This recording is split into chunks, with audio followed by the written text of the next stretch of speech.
Hello, everyone. Welcome to What Would Dorcy Do? I'm Dorcy Pruter, the CEO and founder of the Conscious Co-Parenting Institute and head reunification coach here at the Institute. And I'm excited to be coming to you live today.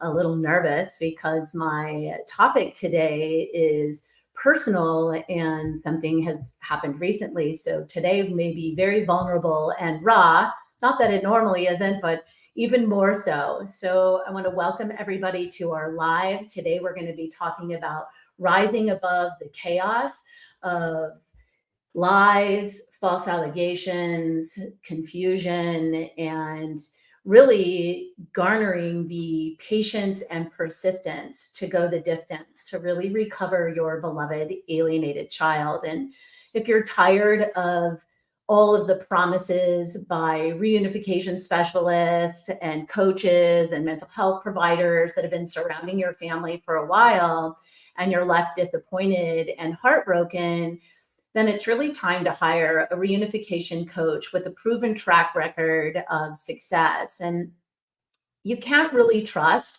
anyone with this very delicate task of reuniting you with your alienated children.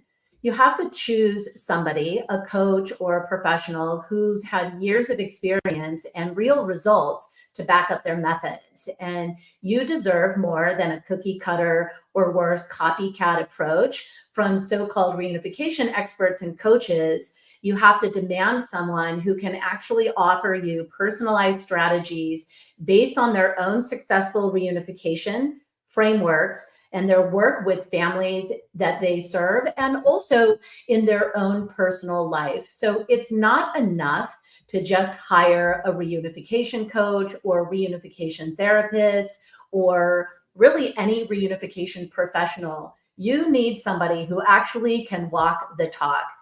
And I'd like to express my thoughts on the prevalence of a lot of ranting in the individuals today and in society, not just in the parental alienation space, although it is like literally flooded with that, but it appears that there are so many angry people online and even offline, but on social media platforms, constantly dictating what is right or what is wrong and how others should live their lives. And you could even say this, maybe even a bit of a rant. So what a hypocrite I might be.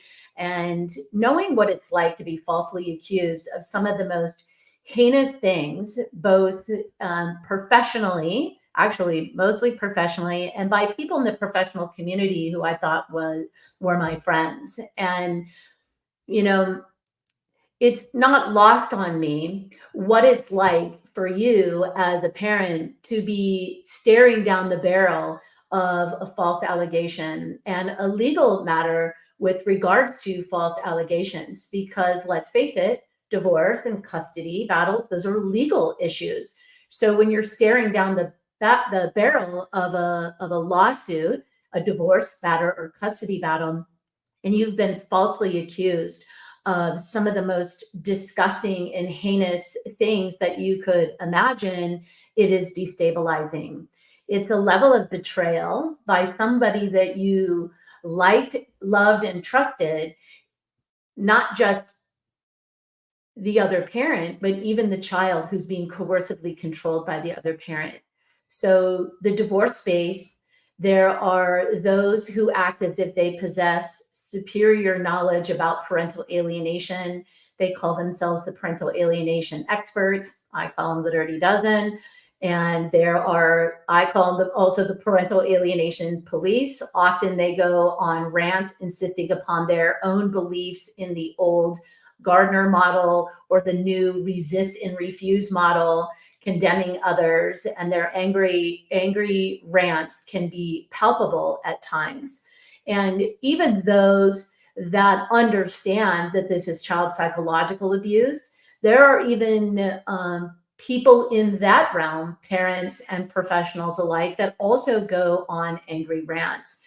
And, I could also be in that category because nothing is more frustrating to me than having a solution and watching parents fall down the rabbit hole with professionals in the community that are unbelievably incompetent and doing the same thing over and over and over again and expecting a different result. That is the definition of insanity. And perhaps this trend is indicative of a larger issue within our current societal values, or it could simply just be an attribute to the Mars-Uranus conjunction energy that's present in this week. So, but it's been going on and it's been pervasive for much longer than the last couple of weeks, although that is happening astrologically right now. So it remains, an observational a point worth noting, at least this week. So it's understandable to feel frustrated with those who spend their energy and their time on negativity and divisiveness. And in the coaching, healing, and therapeutic legal framework, this is common. And it's important to remember that everyone is entitled to their own beliefs, their own opinions, while it may be frustrating when others try to impose their views on you or create unnecessary drama or trauma online or in your court case. We ultimately have control over how we react, and better yet, we respond. So social media algorithms, I can never say the word right, are designed to prioritize engagement over everything else. And so this means that content that elicits strong emotion, positive or negative, tends to perform better than neutral content. And as a result, many people resort to clickbait headlines and controversial statements in order to gain more attention. However, this doesn't mean that all coaches or healers are solely motivated by fame or influence. And I was informed the other day that one of my competitors in their training said, "I'm not going anywhere. Look at how famous I am." And I thought that was a very strange thing to say to traumatized parents trying to reunite with their kids, but that's just my opinion. There are many professionals who genuinely care about helping others and making a positive impact on the world. And there are some people who are very effective and some not so much. Ultimately, what matters most is staying true to yourself and your values. Don't let the noise of social media distract you from your own path of reuniting with your beloved alienated children. You have to keep focused on what brings you joy and fulfillment in your life, and also your strategy, a step-by-step plan that will get you from where you are right now to where you want to be, back in relationship with your children. And you have to clearly define that. So in the healing session I had yesterday in our Reconnect program, the theme that emerged was sovereignty and trusting yourself as a parent, trusting the safety of being in your own body and your energy, your spirit or your soul being connected back to who you are. And one of the things that truly sets our work apart from everyone else is that I take a very non-traditional approach to healing and reunification. And I've been a successful reunification specialist coach in this space, recovering families both with and without court orders since 2006. I am now creating additional support in other areas where we go deeper in healing transgenerational trauma. And my programs, I've been informed, are being copied, or it appears they're being copied by people cropping up as coaches making claims about the original content. So while there is plenty of room for others in this space, which is why we are training mental health professionals and coaches on the effective protocols on how to properly identify what's going on in the family and also resolve it, and then creating long-term plans. So not a short-term quick fix, but long-term plans for your family. I understand the importance of you also as a parent having individual sovereignty and self-knowledge when it comes to making decisions about your life, your experiences, and your relationships. So it's very important as a chosen parent to trust your intuition and make choices that align with your own values and beliefs, rather than relying solely on external sources for guidance. So a mantra could be, you are on your own true path of healing. And my favorite, peace in so you can have peace out, is a very powerful reminder of these principles. You can't recover your beloved children until you do the inner work. And I've been talking about this for almost 2 decades. Each individual parent, you, all of you chosen parents, are unique and you have your own journey to follow for reunification. And it's very important to trust yourself and listen to your internal voice, your inner voice, when making decisions about how to choose when you're reuniting with your children and who's going to support you in helping you shape the relationship with your children and your life. Here at the Conscious Co-Parenting Institute, we believe in empowering you to find your own truth and to be confident in your choices. And we provide you with tools and resources so that you are ready to heal and ready to reunite and actually reunite with your alienated children. So we provide resources in step-by-step, or as what Dr. Childress likes to call catalytic step-by-step processes that really empower you with the skills for personal growth and healing that ultimately leave it up to you as the individual to decide what you're going to implement and what's best for you and your children. Let this be a valuable reminder about the importance of self-trust and authenticity, seeking those qualities in the professionals that you hire. Every day we get calls from clients, and every day we get calls from potential clients that are working with reunification specialists, coaches, therapists, people who claim to know what they're doing, and then they end up buying something from them and coming back to us anyways because they were given promises, things very similar to what we say here at Conscious Co-Parenting Institute, but weren't delivered at the level of which we deliver our content and our programs. So it's important for you as a parent to be empowered to trust your own intuition and your inner guidance when you're seeking out mentors and coaches. Remember, it's important that those who are in these roles are there to empower you as a parent rather than create a dependency on them, right? Tapping in, how long can we keep you as a client? All of our programs have a beginning, a middle, and an end, and sometimes a tune-up if you need it, okay?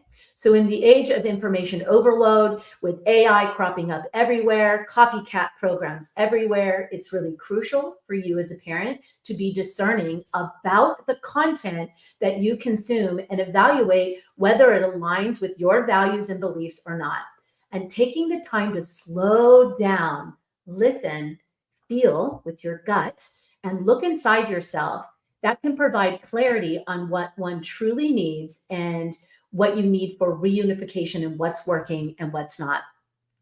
Much like when someone makes a false allegation against you or defames you on the internet or in the family court system, it can feel like chaos. The lies are consuming your life, and it's easy to get caught up in the emotional turmoil such as wanting to fight back, wanting to defend yourself, wanting to convince everybody that you're right and the other person is wrong. And then the opposite of that is feeling so overwhelmed that you do nothing. You're paralyzed in the freeze. So it's fight or freeze. Or you see parents that bend over backwards in their codependency with the other parent, trying to get them to change, and they keep twisting and turning themselves into a pretzel, okay? That's fawning, right? The codependency is really a fawning response. And yeah, and then the fleeing, I'm getting the hell out of Dodge. I'm gonna do something different. I'm gonna just disappear. So as someone who prides themselves in leading by example, I thought I would take the opportunity now to demonstrate what I've been teaching you in real life right now.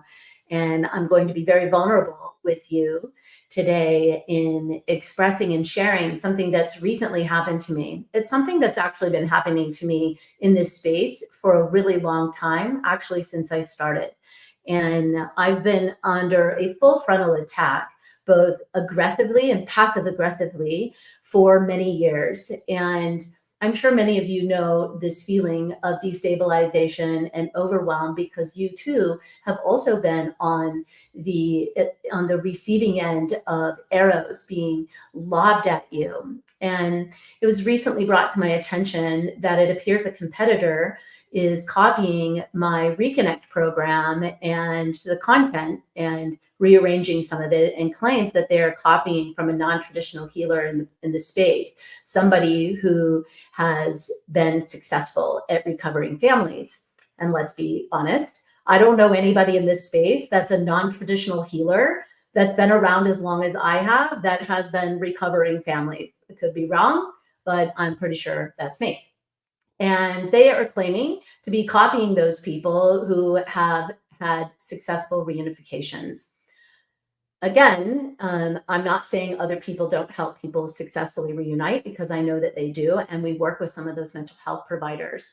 However, most of them are mental health providers. And it's very important when you're doing this work, or really any work, that you acknowledge the people that you've learned from and the mentors that you've had along the way. So if you follow my work, you'll see that my mentors have been Randy Rand and Jane Schatz. I'm very open and honest about that. And I'm grateful for the mentors that came before me and the people that I've collaborated with and have offered amazing support for me along the way. Dr. Childress is one of those people. I commend them and I respect them and the work that they created to pave the way for all of us to come forward to do this work. And I appreciate so much having their support along the way, and offering and extending that support to other people who've come after me, because I believe that we're all in this together. And as a successful reunification coach, a successful non-traditional healer, I consider myself a non-traditional healer because the work that I do is deep healing work that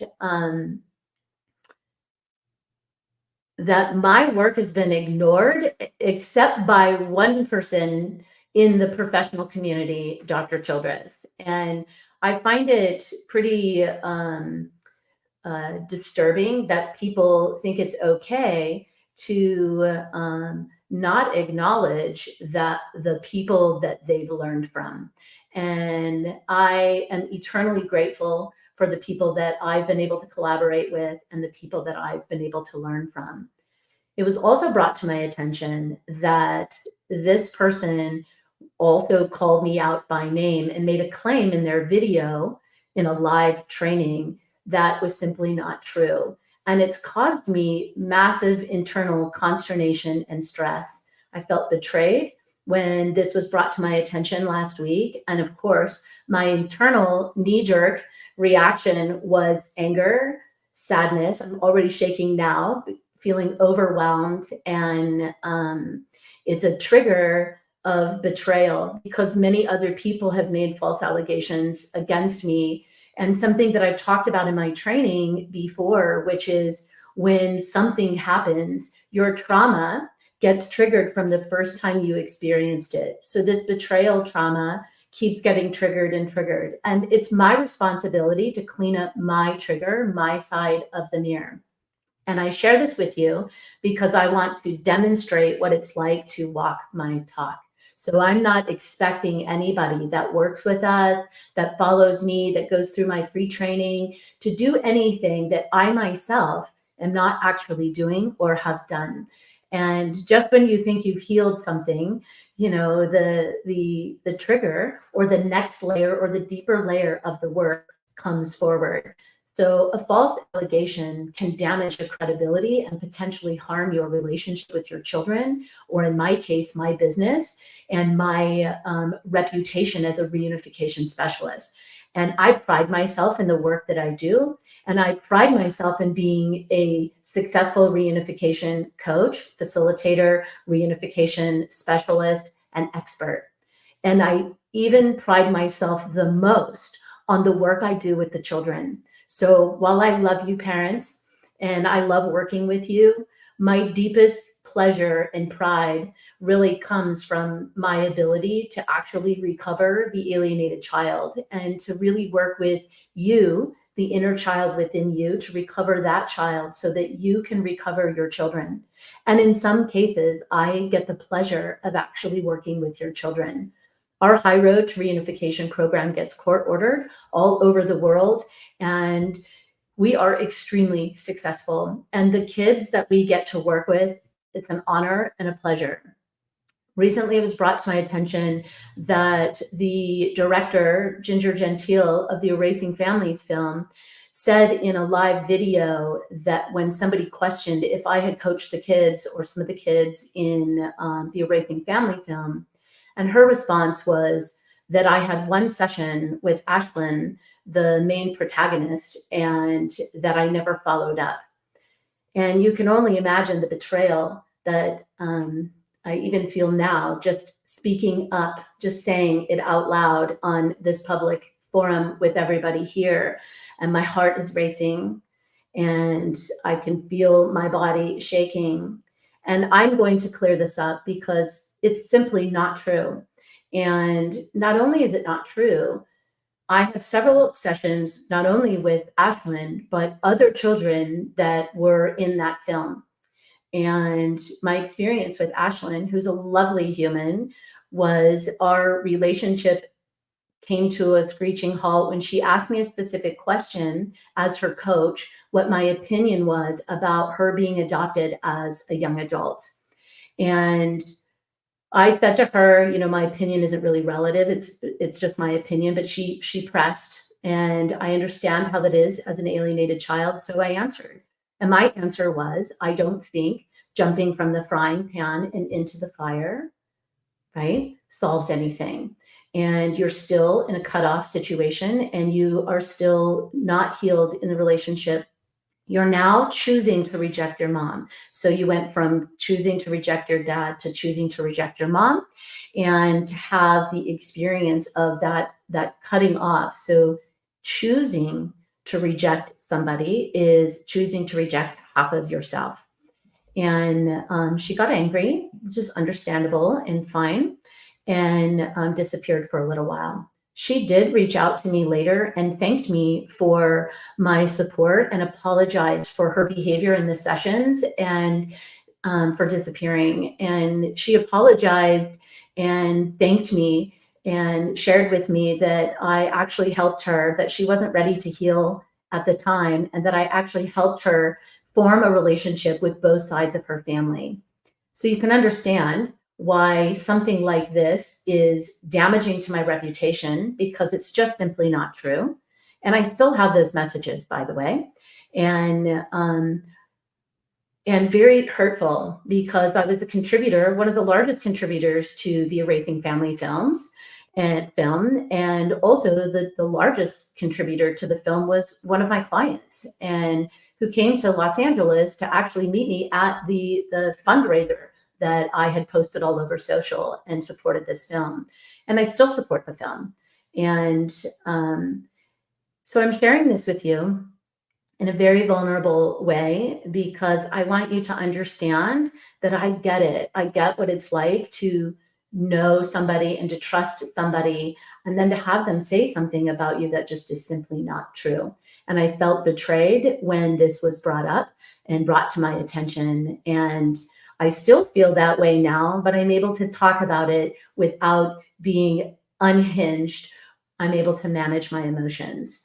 So I share this with you today because there are steps that you can take to rise above the chaos and properly defend yourself against these lies. And the first step is to remain calm and collected. Don't let the anger or frustration cloud your judgment as you navigate through these difficult times, right? People are just going to say and do what they're saying and doing. I understand that there are a lot of new coaches rising up in this space, and to give props where props are due, I'm still coaching, right? So if you say that you learned from me, then maybe you're afraid that you're in competition with me. I don't truly believe that there really is any competition, that there is enough room for all of us. And we should all speak with transparency and honesty. And we don't need to let our anger or frustration cloud our judgment or navigate our process, right? The second step is to gather your evidence so that you can prove the falsehood of the allegation made against you. So for an example, if somebody makes a false allegation against you, you can't simply just be like, well, I know it's not true and the judge is going to see through it. You have to gather the evidence to support why that's not true. And it could be evidence such as supporting you as a good co-parent, evidence to support that there's never been a history at all of you being an abusive parent. Okay. So we want to show by collecting proof, not by being triggered and reacting, right? Jumping out, fighting. There's a proper way to defend yourself. Okay.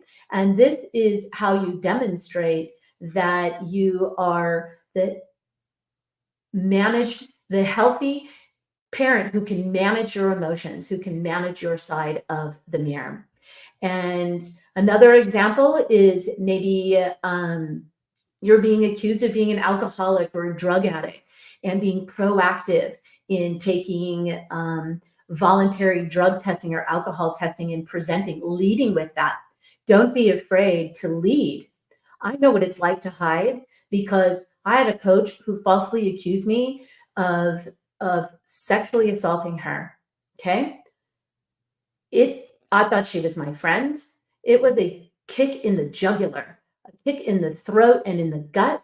And I haven't really spoke up about that because it's devastating when somebody you care about and somebody that you believed was your friend got caught doing something. And instead of just she was actually honest with me on the phone. And then instead of just being forthright, went on a smear campaign to try to not only steal my business, but destroy me, to try to destroy my reputation. You can understand how this false allegation or false statement, this defamatory statement about me not working with these kids and then just simply not following up feels the same. It feels the same. So anytime you receive any kind of an allegation that's false, it's the same level of betrayal. So it's really important to remember that throughout the process, you have to rise above that feeling, that chaos. And it doesn't mean ignore what happened, but rather be proactive by taking action so that justice prevails over injustice. And another way to rise above the chaos is by focusing on the positive things happening around you. So when someone makes a false allegation against you or says something that's untrue, it's easy to get caught up in the negativity and to forget about all of the good things that are happening in your life. Like, for example, we have started doing this deep healing, transformational work in soul illumination. We've been guiding beautiful parents through the deeper healing of healing that deep transgenerational trauma in their family. Transgenerational trauma that is ancestral trauma. And we talk a lot about that. And in this beautiful medicine work we do in soul illumination, we're actually helping people heal at the core of their family trauma. And this shifting that we're helping parents do is helping them recover their children, shifting how you're showing up from the alienated, targeted parent in your victim mindset to really going to the core and cleaning up that mindset once and for all.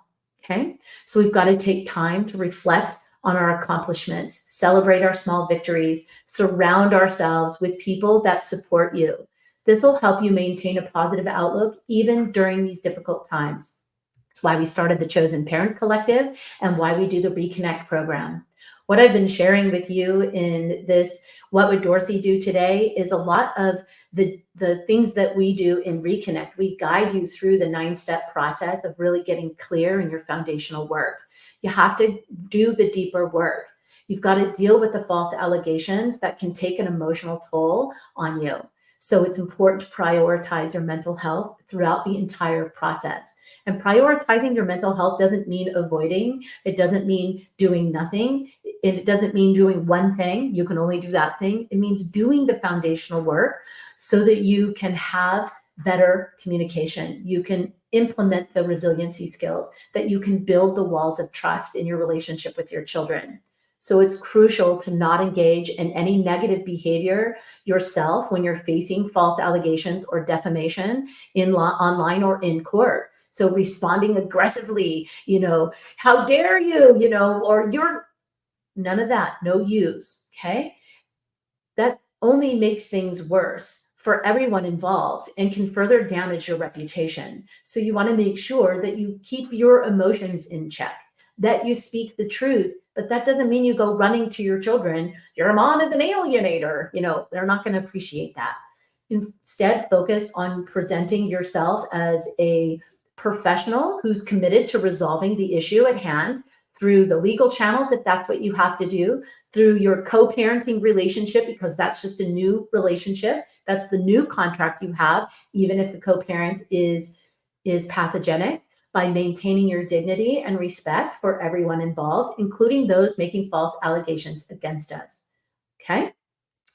Rising above chaos and lies when we're faced with these lies and false allegations is very challenging, but it's essential for protecting your reputation and your well-being. So remaining calm, gathering your evidence of the falsehood made against you by a competitor, by your competing co-parent who has all or nothing thinking, by other people who think that we have to get rid of one in order to be the only one. There's plenty of space. There's lots of people rising up now. There are a lot of adult children rising up in this space right now. It's exciting. I support their voice, and I'm joining them in a unified voice of adult alienated children rising together. We have to rise together.